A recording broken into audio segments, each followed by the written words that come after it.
bank to college. My bank followed me to college. I took my bank to college with me. I took my bank to college with me. It's that easy at First American National Bank. On Tuesday at 5:30 p.m. on TV 19, you can watch Manifest. That's Tuesday at 5:30 p.m. on TV 19. Welcome to Daryl's Little Corner. We'll be with you every Monday from 7 to 8 if you watch on TV 19. Now we're online, so I guess you watch it anytime. Somehow I always forget that. With me in the studio tonight is Bobby Jeter. Now, he's my nephew, and he claims Jerry. He claimed Jerry. Yeah, I had to claim him. You admit he was yours? Yeah. We give Jerry a hard time. We just, truly, he likes it. He does. He'll just laugh. But welcome to Daryl's Little Corner. Well, I thank you. Well, I'm proud you came tonight. It just, this is, it's a privilege to have you here. You know, it's a So, privilege. yes. It's a privilege to be here. You know, you've asked me for a while now to do this, and you know, and I kept putting it off. It wasn't in my time, and it's God's timing. You know. Oh no, I was going to stick Cheyenne on. Yeah, Oh. I know. But I'm privileged to be here. But first, I want to say I want to give God all the. Oh. I don't want to give the devil no glory for anything that's happened in my life, and I want to say I'm sorry if I've ever hurt anyone or to anybody that I'd sold drugs to in the past.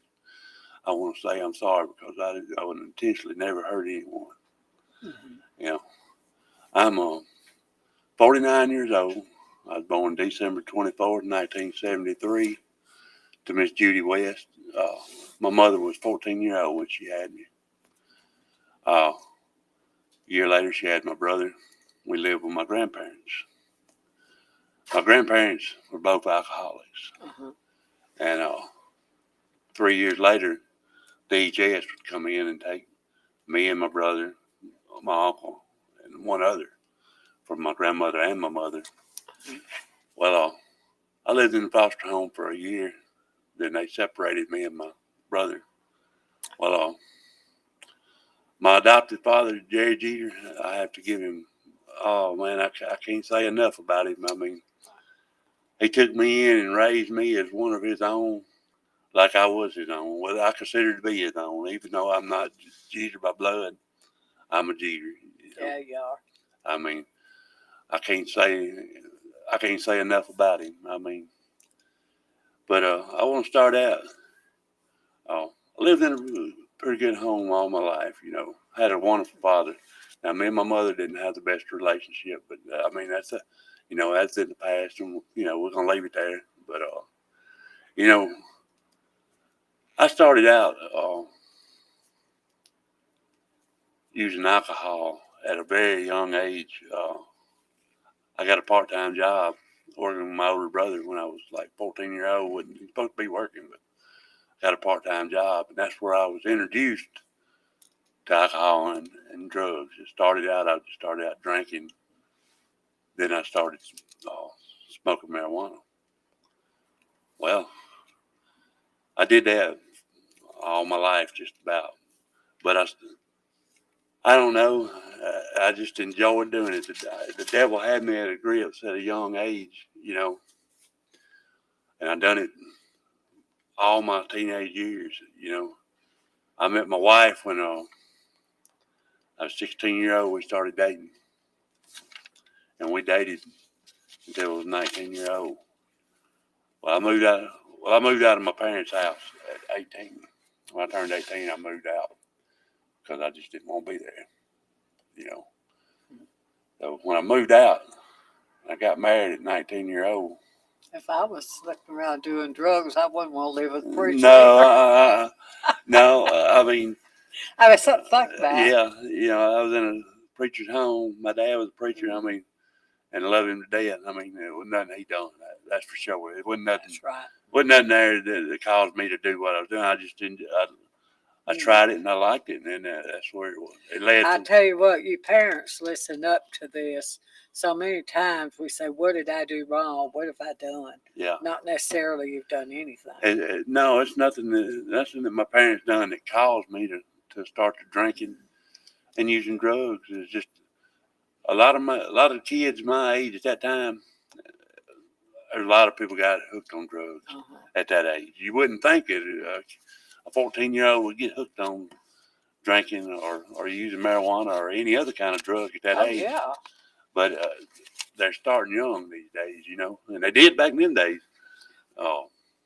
And you about got to do something to get the money to get it. They don't give that stuff away. No. I met my wife. My wife was a church-going, God-loving young lady that never smoked a cigarette, never done anything.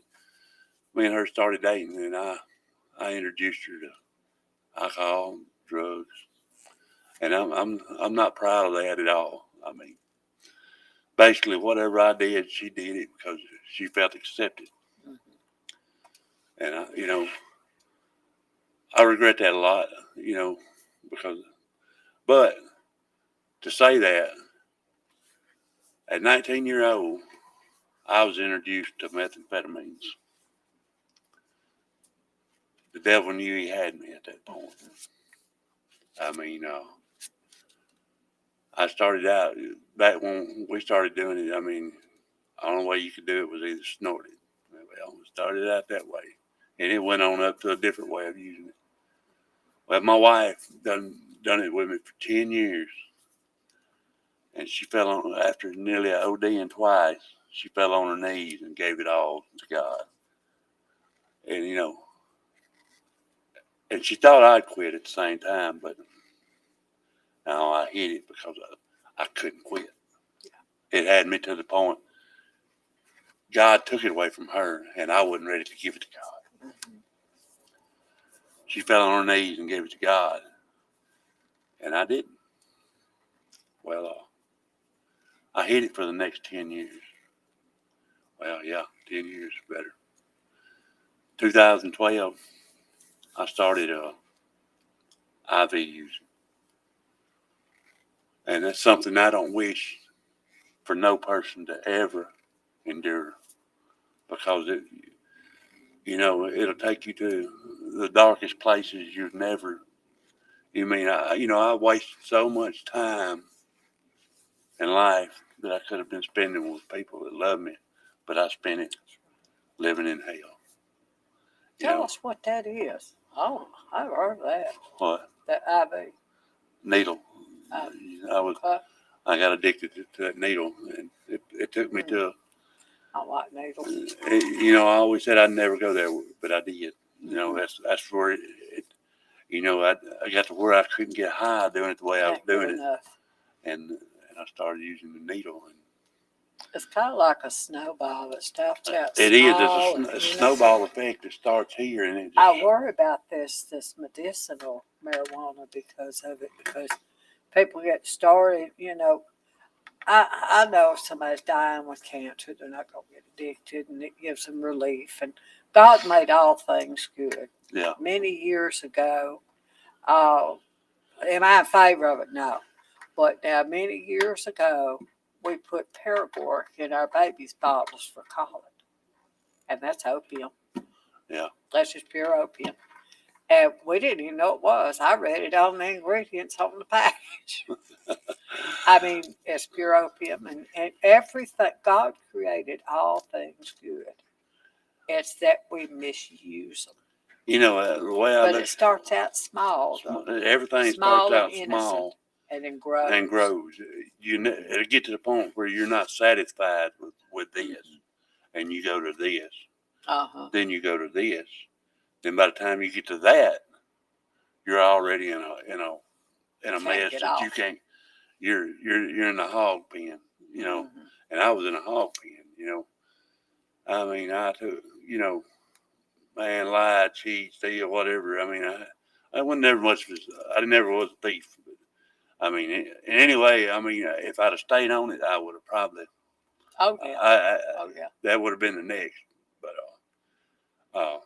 They do crazy stuff to get it, don't they? Yes, it does. I mean, I got family members that was on it, and I'm talking about they've done burned all the bridges they could burn, and it breaks my heart to see them to where they're at, because I know where they're at because I was there once. That's right. I'll never put you down for doing it. All I can do for you now is pray for you. We always say we love the sinner, we hate the sin. Yeah. I hate the drugs, but I love the people. For the people, yeah. I've never been a bad person, but I've done a lot of bad things. Mm-hmm. And the ones, I never thought, well, I ain't hurt nobody. The ones I hurt the most was the ones that loved me. That's right. And you don't think about that when you're in active addiction. That's right. You don't think about, well, I'm hurting my wife, or I'm hurting my mother, my father, my son, my kids. I was thankful, I never let my son, I have a 27-year-old, and I never let him, he had an idea that we were using drugs, but I never done it in front of him. Never knew it. Well, mainly because he stayed with his grandparents on the weekend. Yeah. I mean, so he's always with my daddy. So, I mean, I kept him away from it, thank God for that. Yes. I mean, I wondered about that, how it affected the children. which I never let him do it. Like I said, I was a functional addict for many years. Mm-hmm. He never had to worry about groceries. His power never got turned off and all that Mm-hmm. because I always worked. But what did I have to do? I had to sell my drugs in order to, and that's not right. Selling drugs is not right. I'm not trying to say. No, and if you got caught then how would that affect the children when you were Well, arrested? that's right. I mean, we'll get to that too. That affects the children. Yeah, like I said, everybody, all my friends always ask me. They said, "What are you gonna do when Leslie, that's my wife, Leslie, when Leslie finds out that you're still doing drugs?" I said, "Well, we'll burn that bridge when we get there." And that's just the way an addict is. He's not gonna worry about what Jane thinks till Jane finds out what Jane. Yeah. But June of 2017, July, we celebrated our 25th wedding anniversary on June the 5th of 2017. July 26th, 2017. I done been up 2 or 3 days, 4, I don't remember, but I done took some things that I shouldn't have taken, and I left the person's house, and instead of hanging left, go home, go back toward Ripley, I hung a right, went toward Benton County. I passed out in the middle of the highway over there for about an hour and a half, and I had this person that parked behind me, thank God that they parked behind me to keep anybody from hitting me. And I finally woke up and drove off in the ditch. Well, I went to jail in Benton County, where I was raised up, where my father was a deputy over there. Everybody knew it. It's embarrassing. Yeah, it's very embarrassing. You'd have thought that'd been enough to, which they didn't find no drugs on me. So, I mean, I didn't get no drug charge out of it. Yeah, I got away with it that time. That happened in July. But coming with that, then I had to burn that bridge when Leslie come got me out of jail the next day. And I finally woke up 2 days later after being up, after I come down, I finally had to come to realization, I've got to burn this bridge today. And she asked me, and I told her, she said, are you cheating? She said, I want to know, are you on drugs or are you cheating on me? Which one is it? And I wasn't cheating on her, so I wasn't thinking that I was cheating on her. I said, it's the drugs. I said, I said a lot of hurtful things to her that day that I didn't mean. It was the drugs talking, Well, when you're on drugs, you act terrible, don't you? Yeah. I mean, you act crazy. I told her I didn't love her and hadn't loved her in a while, and in fact, y'all split up at one time. Yeah, that's what I'm getting to. That's where we're coming to now. Is the split up part. I remember that. That's heartbreaking. Yeah, after 25 years of marriage, somebody has stuck behind me through thick and thin, through anything. She's never left my side. I mean, for no reason. And I told her that day, I was sitting on her mama's porch. I said, I don't love you. I ain't loved you in a long time like I should. I said, you thought I quit doing drugs 10, 12 years ago. I didn't. I've hid it for that many years. But I really hadn't hit it that long because she done, she done figured it out. Yeah. But she just hadn't caught me. Mhm. Well, and I told her, I said, I know it's nothing you've done, but I'm gonna pack my bags, and I didn't have a vehicle because my vehicle was an impound from being Yeah. from Yeah. the night before, so I didn't have no way of going. So I packed my bags, and I told her, I said, well, if I was to get you before the day's up, I'm gonna be high. I packed up my bags and walked out. Broke her heart. I'm talking about shattered the world. But it took me walking out and her letting me walk out to put me to where I'm at today. Now, I always hid it for all them years and thought that, hey, it was a fun and games hiding it. I really did. It was sick. I mean, that a person will get so twisted in their mind on drugs that they'll think, well, hiding it and sneaking out at night, coming back, and they not, and your spouse not even know you've ever been gone. And you've been out getting high. Nobody knows. Yeah, and think Probably nobody knows. everybody knows. And, Small town. yeah, and I thought it was a game. I enjoyed playing it. Well, I said, well, now that I've walked out, I ain't got to play this game no more. I can do what I want to. But I'm going to tell you, that sent me into, that was the worst 9 months of my life I believe I've ever spent, was when I walked out on my wife. I didn't have to hide it no more, that's true. But I moved in with my son, which he knew, but I was his daddy and he wasn't going to let me do without a place to live. Yeah. But when you're laying there, been laying there in the room for 2 or 3 days, and you think, I had all these friends, but where are they at now? Yeah. You find yourself staying in houses with no power, not wondering where you're going to get your next meal, not wondering, all you're waiting for is your next ride out to get high again. That's sad, but that's where I was at.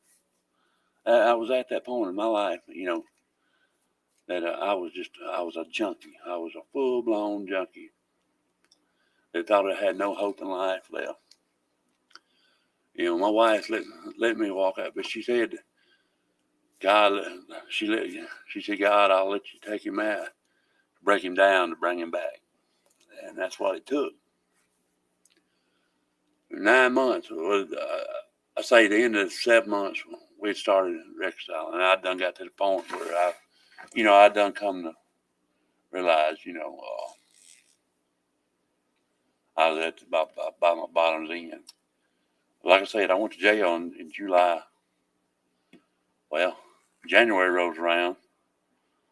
I get paid on the 3rd. I went straight to the dope house. Bought me some more drugs. Went over to get my truck out of impound. And I was high. I was really messed up. Reached in my pocket to pull out a title out of my pocket and pull my drugs out in the floor. Yeah, I did. That's it. In an ex-lawman's house. I go down there to pick up my truck. Come back to top of the hill. Well, I got 2 big kind of laws sitting there waiting on me. Oh, yeah. I know that I was caught then. It was, and the bad part about that was, I dropped all that dope in that house, and the K9 unit was Janet's partner, which I thank her every time I see her now. I hug her neck and tell her thank you for that day. But I dropped that dope in that house with her granddaughter in that house. Oh, man. I sat there when I went to jail. After I found out her granddaughter was in there, I thought, now what would have happened if that child would have got a hold of that? Yeah, that adds on child endangerment. Yeah, it could have. A lot of charges could have been added to that. Yeah. That didn't. But that was in January, and I had finally come to the point and realized that, hey, I needed help. I was done. That was in January. Well, I thought I was done. I was in January when I got arrested, and they put me in jail for 2 more days in Benton County again. That's 2 times in 6 months. I always have to go back home. Yeah. That's 2 times in 6 months that in a place that I was raised in when I Yeah, was a that's child, embarrassing. you know, and that's Embarrassing. really embarrassing. That judge, because I told him that day that Worse than that, your dad was a law man over yeah, I lived in that jailhouse. there. And I'm thinking, I was, instead of the outside looking in, I was on the inside looking out. Yeah, that's not a good feeling, but No, Jerry was police yeah, over there yes, for he was. years. Yeah, I mean, I lived there in that jail, but Oh. it happened. Uh, it happened. But the judge over there, I admitted that I need help, and he dropped my bond from 10,000 to 5,000 just because I admitted I needed help. Mhm. Well, Leslie'd been on to me about finding a rehab. I always said rehab was for quitters. Well, I was ready to quit. And I looked up every rehab that I could even possibly imagine and couldn't get none of them. And finally, I got one. And they said, well, Mr. Jeter, they asked me, they said, how long have you been doing the drugs? And I said, about 25 years. They said, well, you need to come now. It's not that easy to get in a rehab. No, it's not. People think, well, Hey, I'll just decide. It's yeah. not like that. It's not like that. I had to thank God for that Insurance because won't pay for it. I mean, it's hard to get somebody into rehab. for a day and a half. You got to find an opening. Yeah. An opening because they're full. Well, see, my biggest thing was it wasn't that I couldn't find an opening; it's that I couldn't find one around here that would do long term. Because I told them, I said, no, I'm not. I said, I'm not one of these that need a short term. I don't need 30 days. I got to have 90 days or more because go straightened out. I said I need to get away. I mean, well, I called Oxford Treatment Center, and they said, well, we can get you in here today. And I said, oh, no. I said, I can't wait till the weekend. They said, no, you need to come on today. So I called Leslie, and she said, that woman told me, so you pack your bag and have your wife come get you. So I packed my bag, and still had to go out and get high one more time before I left to go to rehab. But after my last day of using any kind of dope was March 15th, 2018. I went to rehab, stayed 3 months. I was doing a 3 month thing. And I ended up leaving 15 days earlier because my father-in-law passed away and they wouldn't let me come home. And I said if I didn't get what I was going after in 75 days, I wasn't going to get it in the last 15. So I come on home. But, and that ain't, when I come home, I still had to face the charges that. Tell me what they do in rehab. Rehab, first thing is your absence away from doing drugs. But they learn you, because rehab learns you how to cope with life without drugs. When I found out in rehab that addiction is hereditary. I always thought, then I found out later on in life that my grandparents were both alcoholics, which I'm not saying it's their fault, but I mean, it's just, it just runs in the genes. In the genes, but rehab is good, if you want to get clean. But ain't no program, ain't no jail, ain't no rehab, no hospital or institution gonna keep you clean unless you want to stay clean. But you got to want it for yourself. I can't want it for you or anybody else. If I didn't want it for myself, I mean, I wouldn't be doing no good. Yeah. You got to want it, and I wanted it. That's a hard thing for these parents, but you can't make your child. No, I've seen many of them. You can't make them do it. That have come in out of rehab, been in out of rehab 10 or 12 times. And I said, well, that's because, the parents send them there, and they use that rehab as a vacation. Yeah. It's like let my nerves settle. Yeah. Because they drive crazy. It just and rehab parents are not feel so guilty, and we look at it from a parent's point, it's just heartbreaking. But rehab to a lot of them it's just a vacation. It's just, and that's why a lot of them younger ones treat it as a vacation. Yeah. And since I got out of rehab, I've had 5 friends that's dead now because they went back, and thought, just one more time. I used to do jail ministry years ago, and you lead somebody, even lead them to the Lord, even I mean, a lot of times you go witness and you witness and you witness. But even when you succeed and this person prays and they're serious and they get their life together in jail, they have to make that decision again when they get out. That's where they 'Cause have in to jail, take they it with might them not. outside, Yeah. and instead of, because you said a lot of people have that jailhouse Jesus, Uh-huh. that they have Jesus when they get in there, but when they get out, they don't seem like they need Yeah. Jesus They no more. walk away. They walk and away. It's like, well, Then I they can end go up back to what they did. they end up in worse. I mean, because when a person goes back after using drugs or doing what he's doing for so many years, when he goes back, it's 10 times worse than it was the last time. Well, the Bible says that when you turn back, it's 7 times worse. Yeah, 7 times worse. Yeah. And So it makes sense, doesn't it? I come home from rehab, and and I stayed. Used to when I tell my wife that I was going to the store or something, I'd liable not be back for 3 or 4 or 5 hours. Yeah. Well, when I come out of rehab for that first year, if I went to Dodge store, if I went to the grocery store, I'd call her when I got to the grocery store, and I call her when I leave the grocery store, and I go right back home. But I stayed at home for a year because I wasn't comfortable enough with myself to know that, because when you live in a small town like we do, you know everybody. My old saying is always, and that's the thing, people that are addicted to drugs, you have to change your people, places, and things. Right.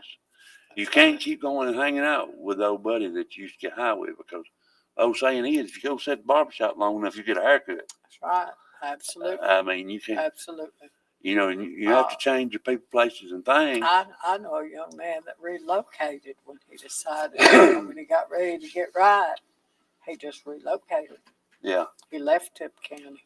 I mean, and sometimes you have to, but it don't matter where you go. I mean, if you ain't wanting to stay clean, you'll. I mean, that's like now. If I want to get high, I could be high for a day, but I choose not to, because the Lord is taking that away from me. That's right. And I stay in. I'm gonna tell you, when I got out of rehab, I still had to go to court and face the charges of that dope charge I had over in Benton County. I knew I still had that hanging over my head, so they put me in drug court. That's what, when I went to court, I wasn't going to plead not guilty, because I knew I was guilty. Yeah. There was no need. Yeah. I wasn't finna go with them for 12 years and lie. Then, I knew I was guilty. I mean, so I took what charge, I took what they gave me, and they gave me drug court, which I had to thank Judge Kelly Luther and Chris McAllister and several others in there. I mean, they really helped me out a lot, because I come out of rehab in June of 2018. I went to court in August. They gave me a drug court. I stayed in drug court from August to March 2018, March 15th, 2018. I'd been going to the Narcotics Anonymous meetings, because I had to have, I hadn't got into church yet. Yeah. God had been working in my life, but I still I wasn't ready to surrender it over to him.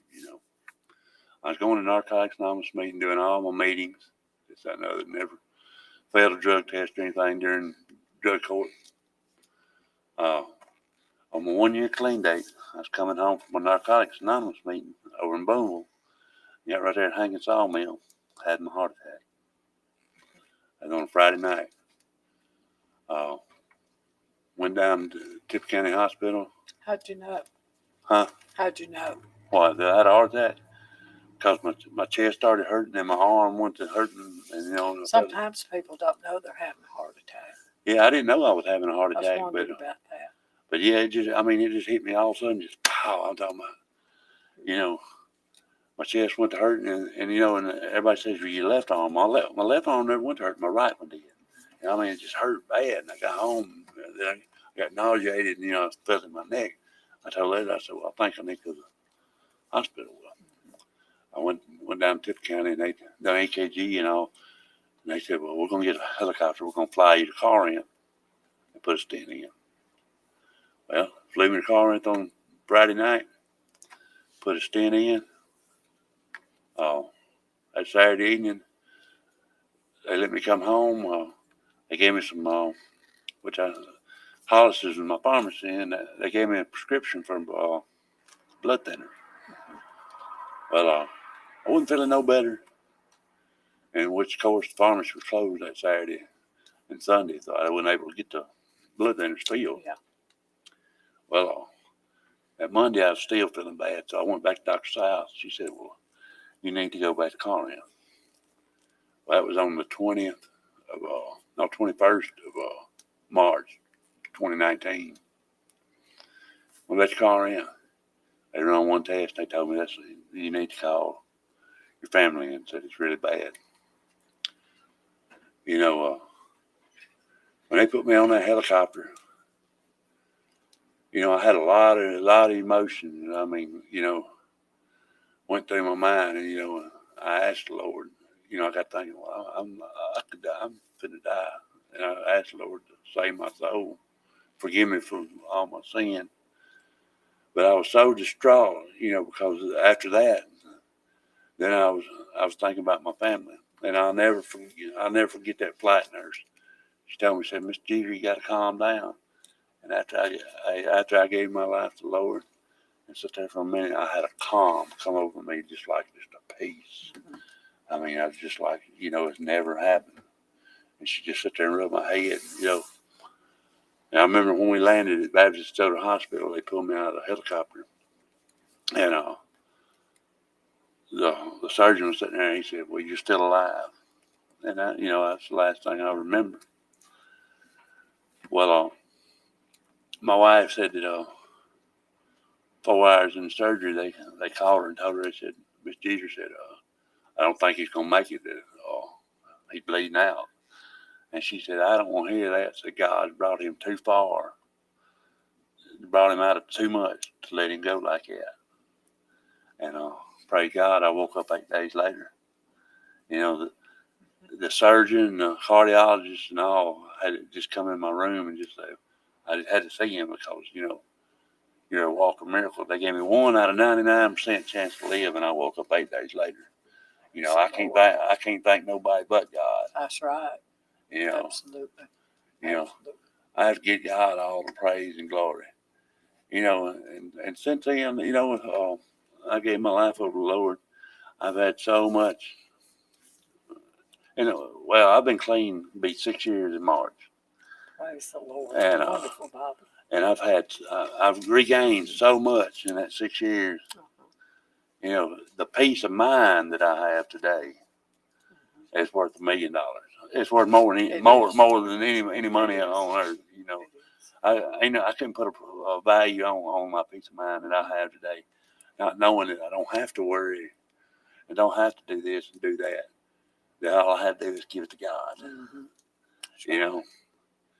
You know, God, you know, God works in a mysterious way. You know, like I was saying earlier, you know, I was told one time, you know, you may not talk to God now, but you'll talk to God one day. Yeah, well, right. Bobby talked to God that night when we got in that helicopter. Yeah. And, you know, but God is so good, you know. I've got so much more today than I've ever had. That's right. You know. I thought of having fun, but man, there's no fun. There's nothing in life can compare to the peace and joy I have in my heart today because of what God has done for me. You know, that's right. You know, for 45 years, I never knew who my biological. He's placed me in a church where, you know, I've been to several different churches, and I don't have nothing against no church. I'm not going down no church. But tell us about your church.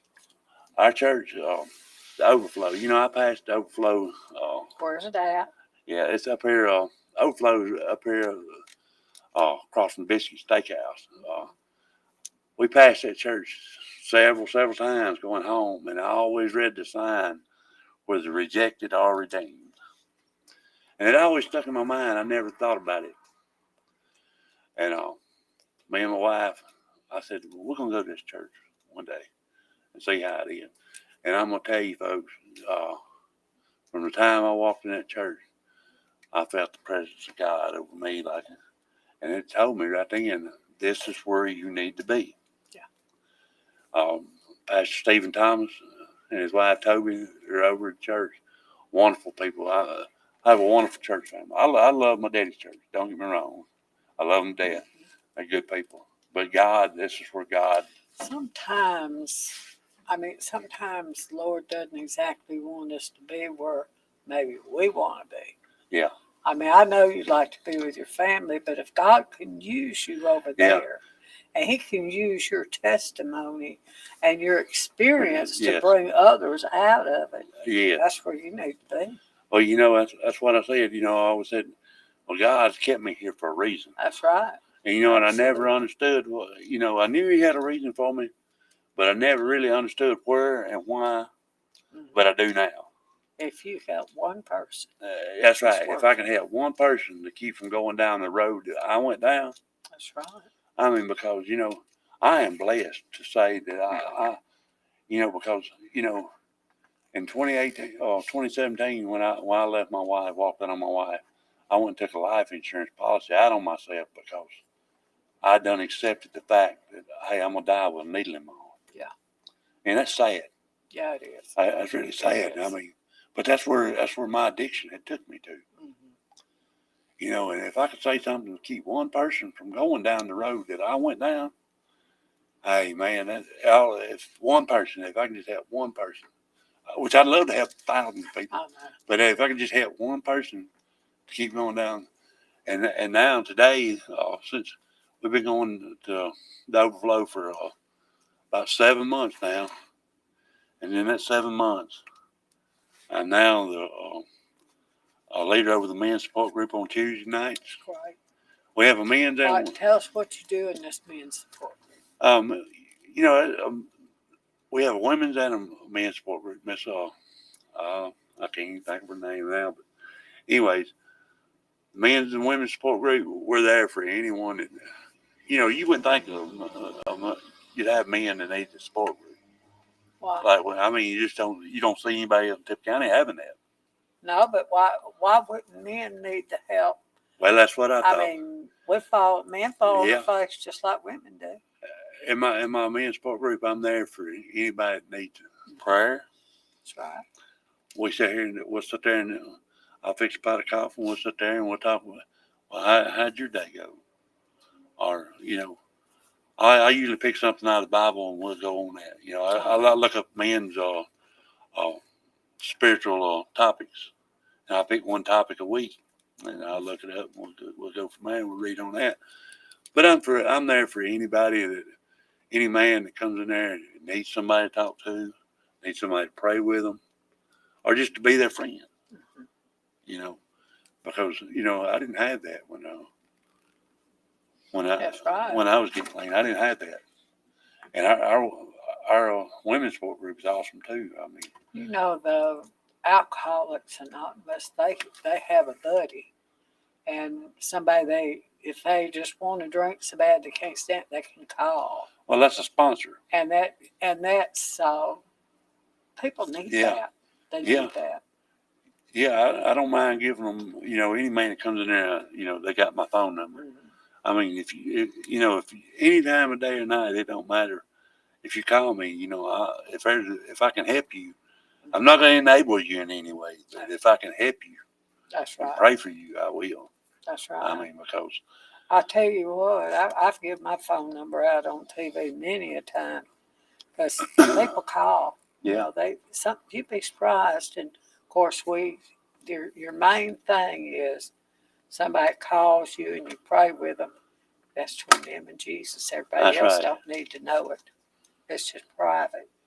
And people, sometimes people just need somebody to pray with them. Yeah. That might be what you need to do. Yes. That's wonderful. That is wonderful. I don't mind giving my phone number out.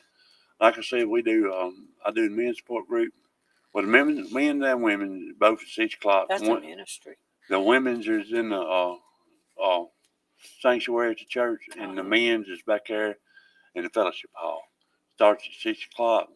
My phone number is 662-587-6944.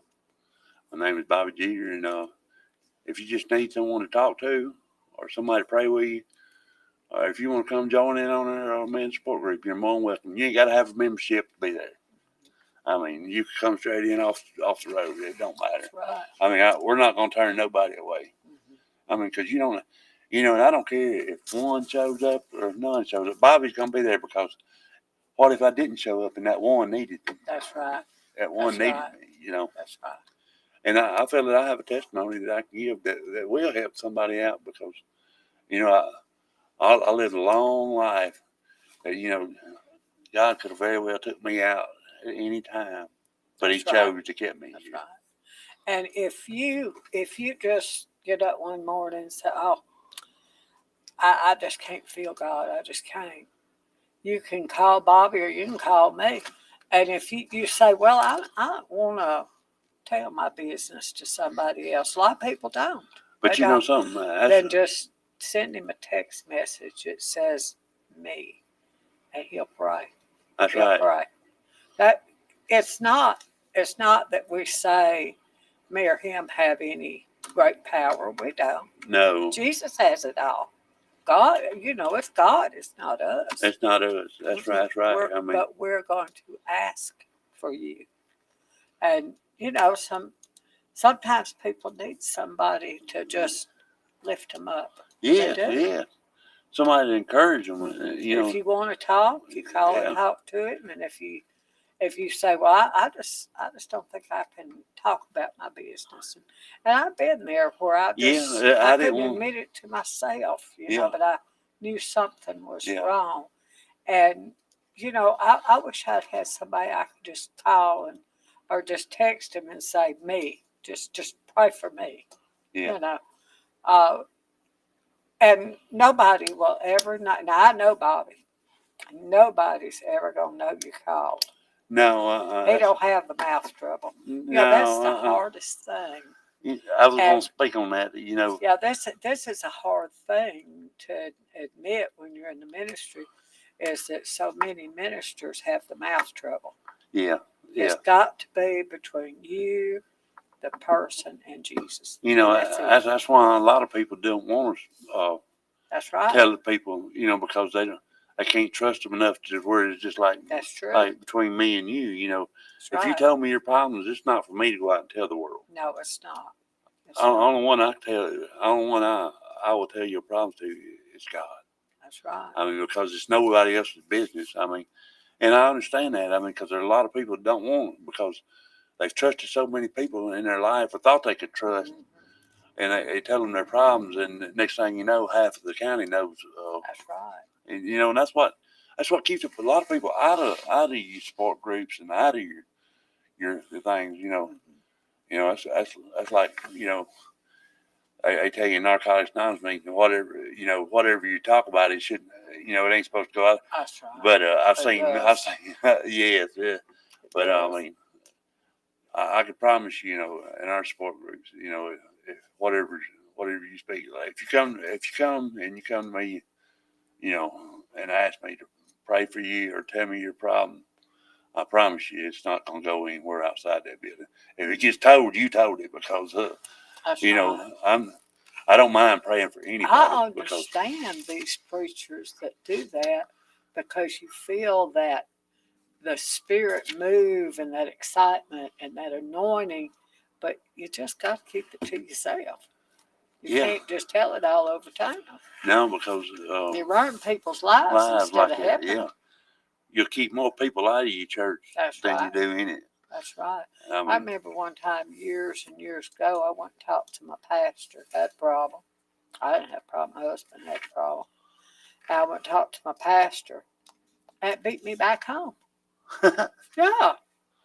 I just put it in the newspaper, and I it broke me for years and years of when I talked to preachers. I just, but everybody needs your dad. He don't talk. Yeah.